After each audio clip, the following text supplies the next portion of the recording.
12वीं आर्ट्स के बाद क्या? बिहार में हर स्टूडेंट के मन में ये सवाल तो जरूर घूमता है। और देखिए, भविष्य की चिंता होना ये तो बिल्कुल नॉर्मल है, लेकिन घबराने की कोई जरूरत नहीं है।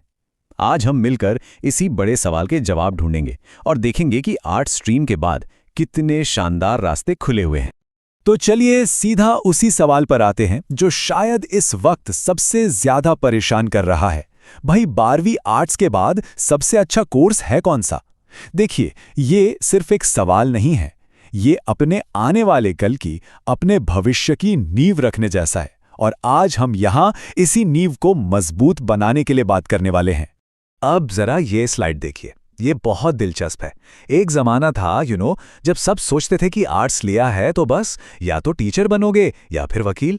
लेकिन आज की हकीकत, अरे वो देखो, आज आर्ट्स के स्टूडेंट्स यूपीएससी क्लियर करके आईएएस आईपीएस बन रहे हैं, फैशन की दुनिया में नाम कमा रहे हैं, और तो और डेटा एनालिस्ट जैसी हाईटेक जॉब्स भी कर रहे हैं।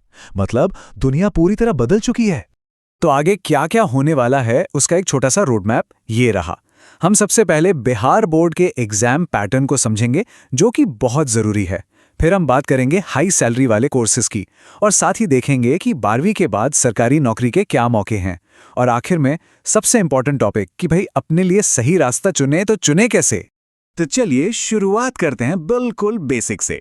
देखिए, किसी भी मंजिल तक पहुंचने के लिए रास्ते को समझना पड़ता है ना? और पहली मंजिल है बिहार बोर्ड की 12वीं की परीक्षा।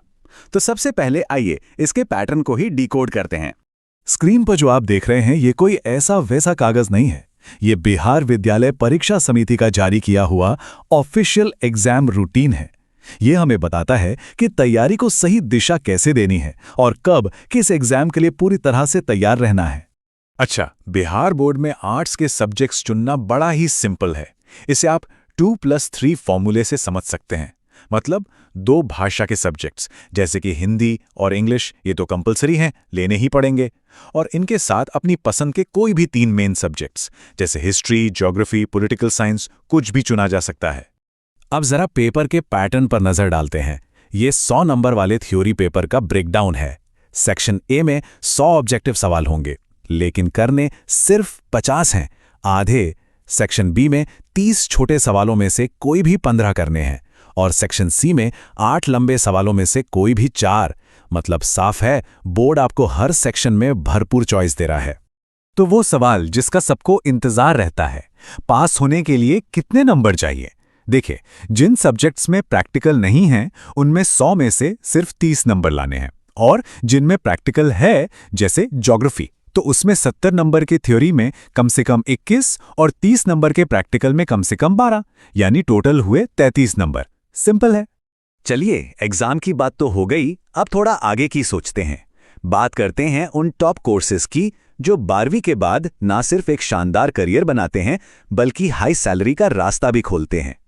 ये स्लाइड तो जैसे संभावनाओं का खजाना है। अगर देश चलाने का जज्बा है तो ग्रेजुएशन के बाद यूपीएससी की तैयारी करके आईएएस बन सकते हैं। इंसाफ की लड़ाई लड़नी है तो लॉ की पढ़ाई करके वकील या जज बना जा सकता है। क्रिएटिविटी कूट कूट कर भरी है तो फैशन डिजाइनिंग का रास्ता है। लिखने बोलने में मजा आता है तो पत्रकारिता है ना। और अगर लोगों के मन को समझना अच्छा लगता है तो साइकोलॉजी से बेहतर क्या होगा। अच्छा, सिर्फ आगे की पढ़ाई ही एक ऑप्शन नहीं है। 12वीं के ठीक बाद एक और बहुत मजबूत रास्ता खुलता है, और वो है सरकारी नौकरी का। ये एक ऐसा करियर है जो आपको स्टेबिलिटी और रिस्पेक्ट दोनों देता है। और सबसे अच्छी बात यह है कि इसकी तैयारी अभी से शुरू की जा सकती है। और मौके भी कम नहीं हैं।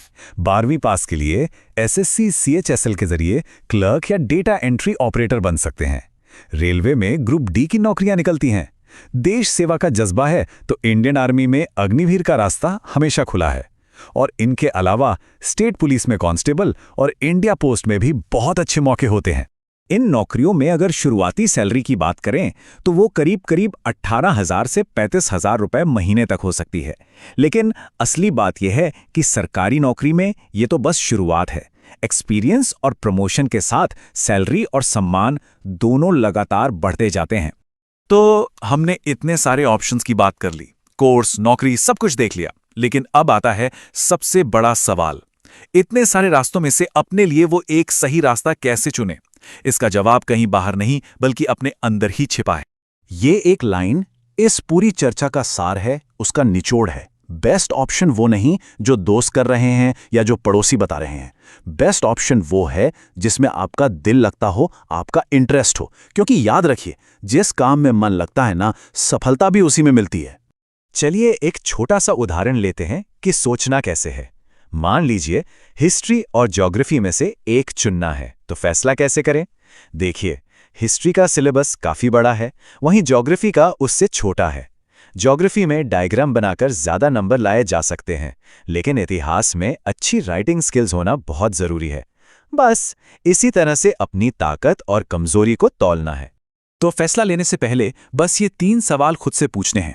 मेरी ताकत क्या है, मेरी कमजोरी क्या है, और सबसे जरूरी, मेरी सच्ची रुचि किस चीज में है। इन सवालों के जो ईमानदार जवाब मिलेंगे, वही आपके भविष्य का सही रास्ता तय करेंगे। तो इस पूरी बातचीत से 4 सबसे जरूरी बातें क्या निकल कर आती हैं? 1. आर्ट्स में अब गिने चुने नहीं, बल्कि अनगिनत करियर ऑप्शंस हैं। 2. एग्जाम पैटर्न को समझना कामयाबी की पहली सीढ़ी है। 3. चाहे आगे पढ़ना हो या सरकारी नौकरी करनी हो, दोनों ही रास्ते खुले हैं। और 4, जो कि सबसे जरूरी है, चुनाव हमेशा और हमेशा अपनी रुचि के हिसाब से ही करना है। तो हमने कई रास्ते दिखाए, कई मंजिलों के बारे में बात की। अब सोचने की बारी आपकी है कि इन अनगिनत रास्तों में से वो एक रास्ता कौन सा है जो सिर्फ आपके लिए बना है। वो कौन सा रास्ता है जो आपकी अपनी सफलता की कहानी लिखेगा।